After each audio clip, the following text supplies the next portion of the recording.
বৃষ্টি পড়ছে, দোয়া শুরু করে দেন, দোয়া কবুল হবে ইনশাআল্লাহ। আজান দিয়েছে, আজান এবং একামতের মাঝখানে সময়টা আছে, এই সময়টা কাজে লাগান, দোয়া কবুল হবে ইনশাআল্লাহ। নামাজে দাঁড়িয়েছেন, সেজদায় গিয়েছেন, সেজদায় দোয়া করেন, দোয়া কবুল হবে ইনশাআল্লাহ। প্রশ্ন করে অনেকে যে ভাই সেজদায় কি বাংলায় দোয়া করা যাবে? হ্যাঁ যাবে, যদি আপনার নামাজটা নফল নামাজ হয়। কোন নামাজ হয়? ফরজ নামাজে করবেন না, নফল নামাজে করতে পারেন ইনশাআল্লাহ।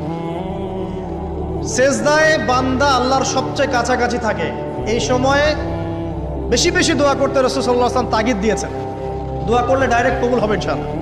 পিতা মাতার খেদমত করে দোয়া করেন, দোয়া কবুল হবে ইনশাআল্লাহ। এখন তো পিতা মাতার খেদমত মানুষ করতে চায় না। এটা সেই যুগ যে যুগে পিতা মাতার সাথে দাস দাসীর মতো আচরণ করা হয়। তো সন্তানরা ভুলে গেছো তোমরা যে তোমরা একদিন পিতামাতা হবা। আমরাও কিন্তু একদিন পিতামাতা হব।